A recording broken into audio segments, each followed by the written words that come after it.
Hi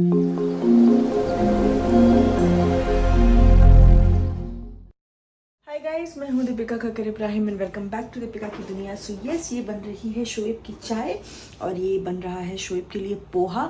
actually निक्कू नहीं है, तो जब से निक्कू नहीं है तब से मैं शोएब को नाश्ता बना के दे रही हूँ। और आज शोएब नाश्ते में जो है पोहा लेके जा रहे हैं और अभी जल्दी से वो बना लेते हैं क्योंकि अभी 45 मिनट्स हैं उनके निकलने में, सब आराम से बन जाएगा।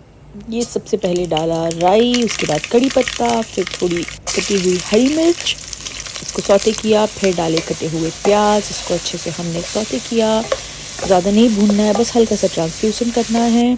उसके बाद ये देखिए, मैंने मूंगफली जो है फ्राई करके रखी थी, छिलके के बिना बिल्कुल सही है, छिलके के साथ ऐसे लग रहा है ज़्यादा फ्राई होगी, वो बिल्कुल ज़्यादा फ्राई नहीं है।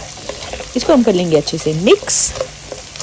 और फिर ये देखिए, साइड में मैंने पोहा जो है धो के इसमें हल्दी, नमक और शुगर मिक्स करके अच्छे से रख दिया था। ये देखिए कितने अच्छे से खुला खुला है ना, ये आप धो के छन्नी में रख देंगे तो ऐसा ही होगा।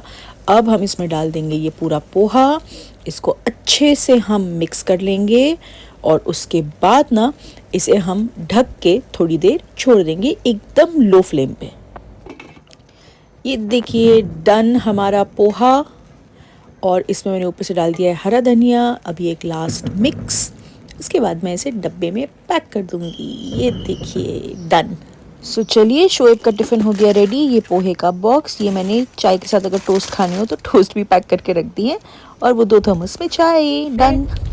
कुछ दिनों से मेरे साथ ऐसे हो रहा है कि रात में मेरे पैरों में दर्द थोड़ा सा शुरू हो जाता है, अनईजीनेस शुरू हो जाती है, और उस वजह से मुझे रात भर नींद नहीं आती है और फिर दिन का पूरा शेड्यूल गड़बड़ हो जाता है।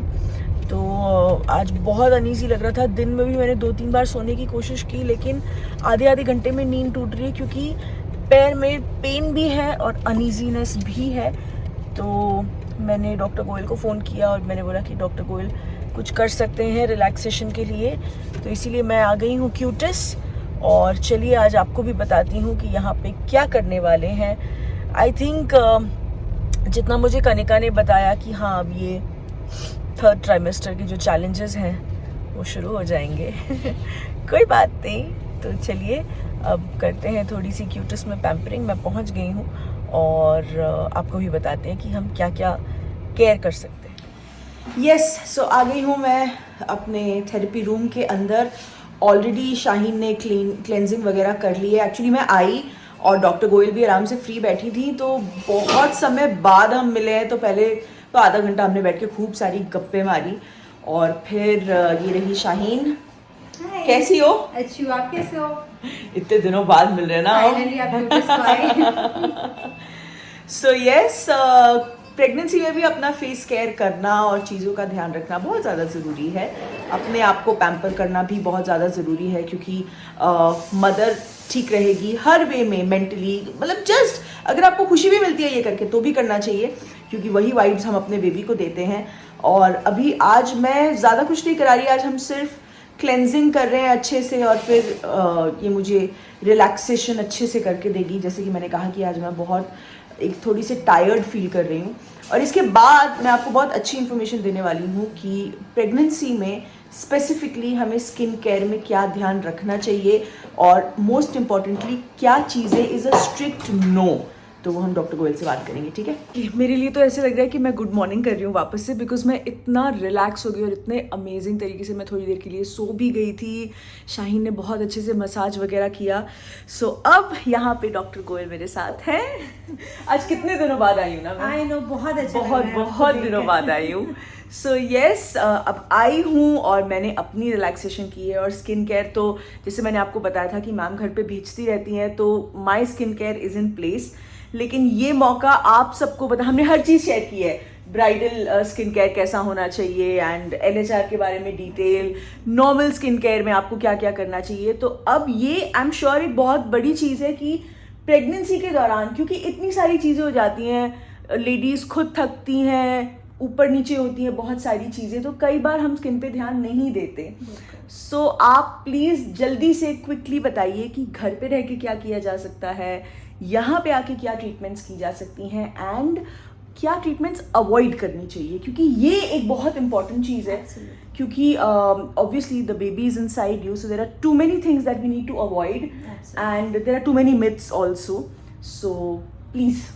थैंक यू दीपिका, बिल्कुल सही बोला आपने कि प्रेगनेंसी से जुड़े हुए बहुत सारे मिथ्स भी हैं। Correct. लेकिन बहुत सारी ऐसी नॉलेज भी कम है, तो बहुत लोगों को नहीं पता होता कि हम क्या लगाएं क्या नहीं लगाएं, तो उस कंफ्यूजन में वो कुछ भी नहीं लगाते हैं। हाँ एग्जैक्टली। सो स्किन इग्नोर हो जाती है। End of course you know pregnancy एक ऐसी स्टेट है जहाँ पे एक कंडीशन है ऐसे बॉडी की, जहाँ एक्चुअली बॉडी को एक्स्ट्रा नरिशमेंट भी मिलता है बिकॉज ब्लड सप्लाई बढ़ती है। तो आपने शायद नोटिस भी किया होगा, बाल, आपके भी बाल एक्चुअली दीपिका लंबे हुए हैं है ना, नेल्स जल्दी बढ़ते हैं, बाल जल्दी ग्रो करते हैं। ऑफ कोर्स हार्मोन्स के बढ़ने की वजह से, जैसे हम वो प्रेगनेंसी ग्लो बोलते हैं, वो होता है। अगर आप वेट थोड़ा पुट डाउन करते हैं तो उससे भी स्किन यू नो ज़्यादा स्ट्रेच और ग्लोई होती है। लेकिन अगर आप प्रेगनेंसी के बिगनिंग में अपनी स्किन केयर स्टार्ट करें तो कुछ बेसिक प्रिकॉशंस आपको लेने चाहिए। सबसे पहले आपको एक माइल्ड क्लेंजर यूज़ करना है। सोप अवॉइड कीजिए इस वक्त। Mild cleanser you can use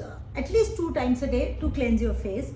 उसके बाद टोनर डिपेंड करता है, कभी कभी अगर आपकी बहुत एक्ने प्रोन स्किन है, ऑयली स्किन है, तो आप टोनर यूज़ कर सकते हो। लेकिन अगर आपकी ड्राई स्किन है और अगर आपको थायराइड भी है तो आप टोनर अवॉइड कीजिए। सो जो वो CTM है वो जनरली हर किसी के लिए अप्लाई नहीं होता है।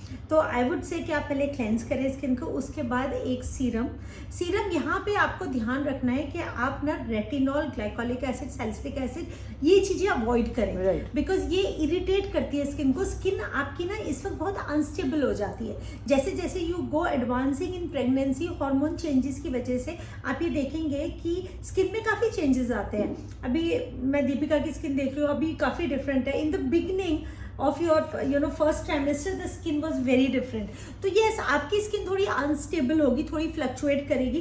तो ऐसे में आप कोई भी AHAs, BHAs और रेटिनॉल्स अपनी फेस पर अवॉइड करें। लेकिन बेसिक जो आपको एक चीज जो आप यूज कर सकते हैं जिसमें एसिड भी जुड़ा है वर्ड, और वो है hyaluronic acid. Because actually hyaluronic acid नहीं है, ये एक मिसनोमर है। तो मॉर्निंग में फेस वॉश करके हाइलोरॉनिक एसिड लगा के फिर यूज अ मॉइस्चराइजर। और सनस्क्रीन आपको डेफिनेटली यूज करनी है बिकॉज इस वक्त स्किन में बहुत मेलेनिन बनता है।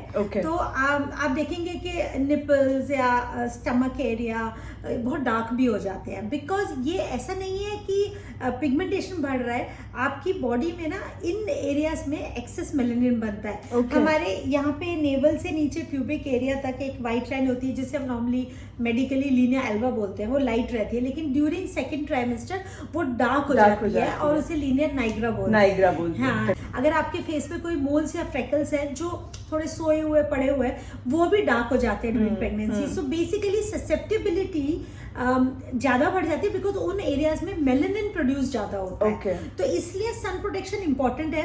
मैं हमेशा वैसे ओरल सनस्क्रीन की बात करती हूँ, लेकिन ड्यूरिंग प्रेगनेंसी आप वो अवॉइड कीजिए।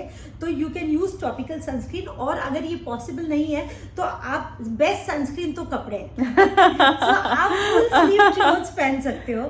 अगर आप ट्रैवल भी कर रहे हो तो लूज कपड़े पहनिए, लेकिन वो कवर होके रहे तो आपकी उतनी सनस्क्रीन की नीड कम हो जाती है। लेकिन ऑफ कोर्स फेस पे सनस्क्रीन आपको लगानी चाहिए। प्रेगनेंसी में आई एडवाइस कि आप ट्वाइस अ डे लगाइए सनस्क्रीन।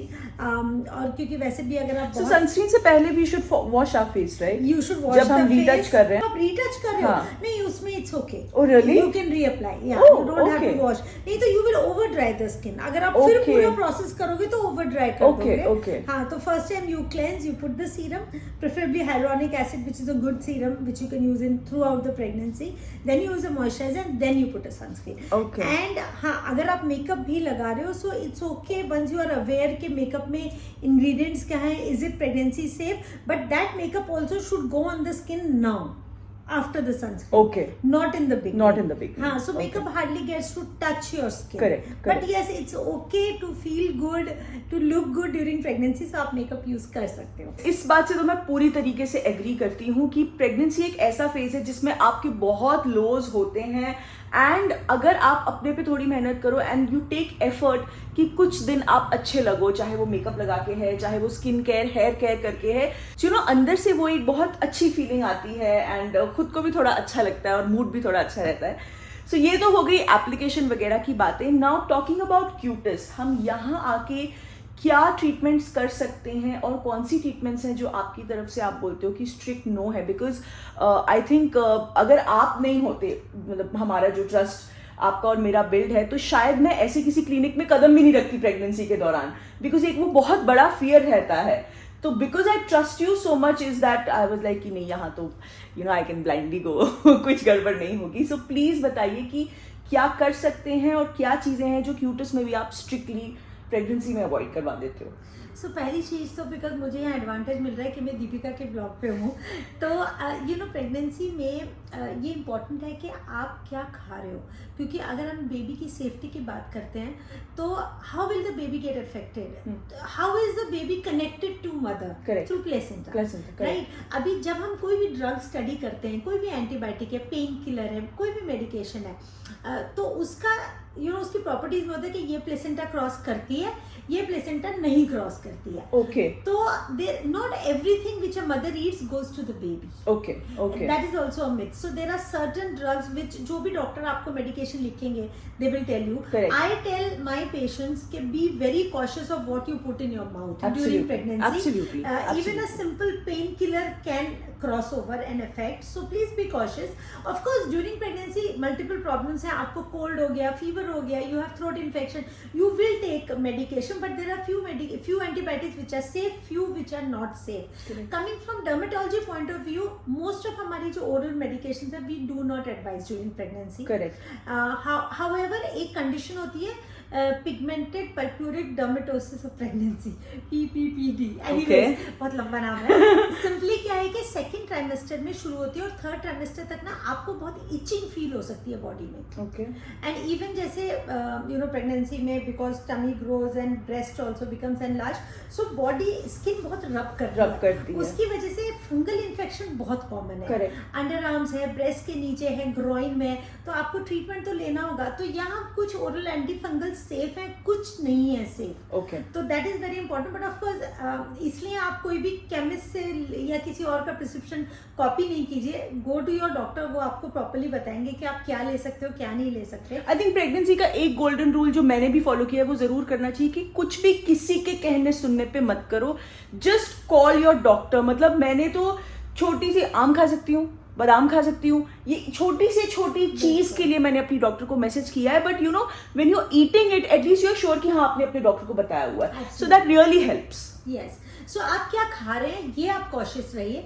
अब रही बात ट्रीटमेंट्स की, सो हमारे कुछ ट्रीटमेंट्स होते हैं जिनमें वो बॉडी के थ्रू पास होता है. जैसे हम रेडियो फ्रीक्वेंसी करते हैं, तो वहां आपने देखा होगा कि हम एक पैड लगाते हैं आपकी बॉडी पे. ऐसा कोई भी ट्रीटमेंट आप अवॉइड कीजिए.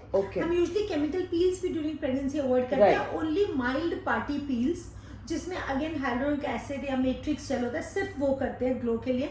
Otherwise that also can be avoided.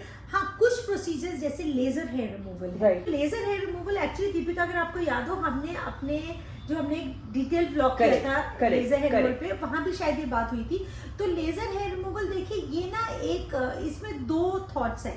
पहला ये है कि during pregnancy because of effect of hormones बाल बढ़ते हैं. करेक्ट. सपोज हम जैसे फेस की बात कर रहे हैं, जो हार्मोनल हेयर है वो ऑब्वियसली कुछ लेडीज को बाल नहीं होते, उनको ड्यूरिंग प्रेगनेंसी आ जाते हैं या post pregnancy.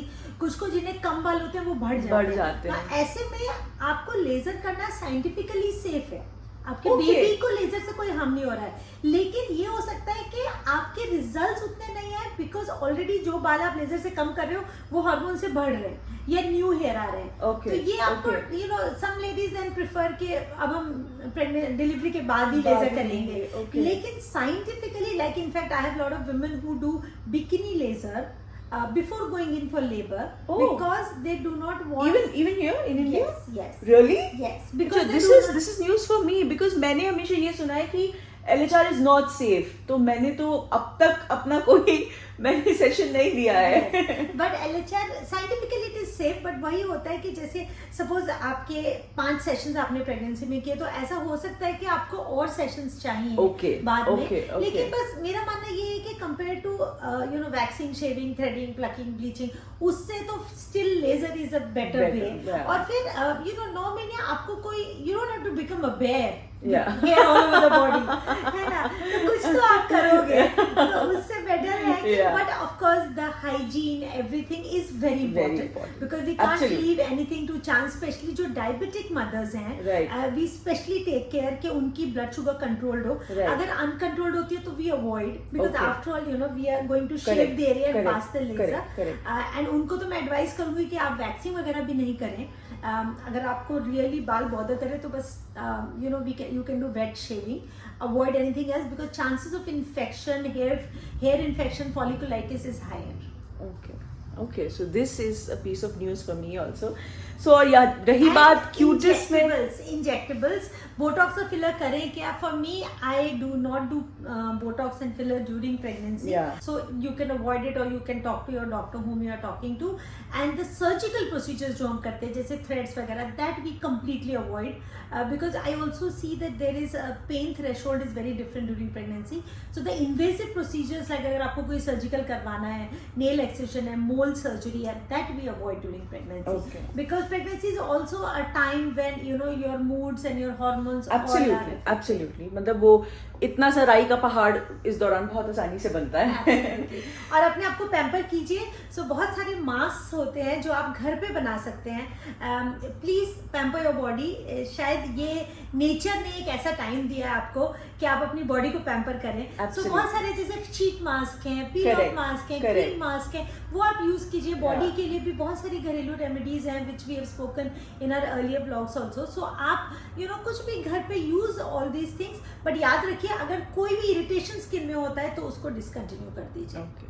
And talking about here, you can come here for cleanups, for facials, for peels, and बाकी जैसे कि डॉक्टर ने कहा कि क्लेanliness का बहुत ध्यान रखा जाता है, तो क्यूटिस स्पेसिफिकली क्योंकि मैं इतना रेगुलर हिस्सा हूँ यहाँ का, तो इसके यहाँ के हाइजीन और क्लेanliness की गारंटी मैं लेती हूँ. उसका कोई भी मतलब सेकेंड थॉट देने की भी जरूरत नहीं है. बट येस, आप लोग जो भी अपने डर्मैट्स के पास जा रहे हैं, I think just have a trustworthy डर्मैट with you and do all the procedures in consultation, तो कोई टेंशन वाली बात नहीं होगी.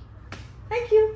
आपकी एब्सेंस का फायदा उठा के ना, हाँ मैं समझ गया. ये देखो कौन आया. जब मैं इससे बात कर रहा था ना कि पहुंच गई, तो मैं उसे बोलता हो गए, पहले गप्पे हो गए, उसके बाद हाँ, हम बहुत देर बैठ के हमने आराम से गप्पे मारी है ना. फिर हमने डन. तो आज शोएब का भी जल्दी पैकअप हो गया. उन्होंने यहाँ आके मुझे सरप्राइज दे दिया. आजकल आप सरप्राइज बड़े दे रहे हो शोएब. Very good. ये पैम्परिंग वाले दिन चल. हाँ. तो आपकी भी पैम्परिंग हो गई आज. हाँ बहुत Better अच्छे लग रहा है? टाइम नहीं मिला. बहुत थके हुए थे आप, अगर हाँ है ना. ही जस्ट लेफ्ट ऑफ. चलो अच्छा. सो ये थी कल की क्लिप जब मैं गई थी क्यूटस, और वहाँ पे शोएब भी आ गए मुझे सरप्राइज देने के लिए, और लगे हाथ शोएब की भी स्किन पैम्परिंग हो गई. एंड ढेर सारी इन्फॉर्मेशन जो डॉक्टर गोयल ने बताई, जेन्युइनली काफ़ी चीज़ें मुझे भी नहीं पता थी. बट इट्स ऑल अबाउट आप जिस चीज़ के लिए कन्विंस्ड हो. लाइक ये मैम से सुनने के बाद भी शायद मैं कन्विंस नहीं होंगी कि मैं LHR करूँ, तो मैं नहीं करवाऊंगी, एंड मैम नोज दैट. लेकिन येस, 100 बात की एक बात, अपने पर्सनल एक्सपीरियंस से मैं सारी एक्सपेक्टिंग मदर्स को ये बोलना चाहूँगी कि अपना बहुत ख्याल रखें, और जहाँ जहाँ मौका मिलता है खूब पैम्परिंग करें एंड खूब इंजॉय करें. स्पेशली जो सेकेंड ट्राइमेस्टर होता है उसमें, क्योंकि उसमें आपको काफ़ी कंफर्ट जोन रहता है. एंड अभी मेरा 3rd ट्राइमेस्टर जस्ट स्टार्ट हुआ है, तो अभी भी मेरी जो एनर्जी वगैरह है वो काफ़ी अच्छे से मेंटेन्ड है. बस छोटे मोटे इश्यूज हैं, जैसे कि वो लेग की स्वेलिंग मैं आपके साथ शेयर कर चुकी हूँ. एंड ऑफ लेट मुझे रात में बिल्कुल नींद नहीं आ रही है, तो उस वजह से मेरा दिन पूरा गड़बड़ा जाता है. बट मैं दिन में सो लेती हूँ, so as long as I am completing my sleep that's okay. So yes, ये था एक काफ़ी अच्छा खासा इन्फॉर्मेटिव व्लॉग जो डॉक्टर गोयल ने काफ़ी चीज़ें बताई और काफ़ी चीज़ों में हमको एजुकेट किया. सो आई होप आपको ये इन्फॉर्मेशन अच्छी लगी हो. अगर अच्छी लगी हो प्लीज़ इस व्लॉग को लाइक कीजिएगा, शेयर कीजिएगा, दीपिका की दुनिया को सब्सक्राइब कीजिएगा. बहुत जल्द मिलेंगे नए व्लॉग में. Love you all.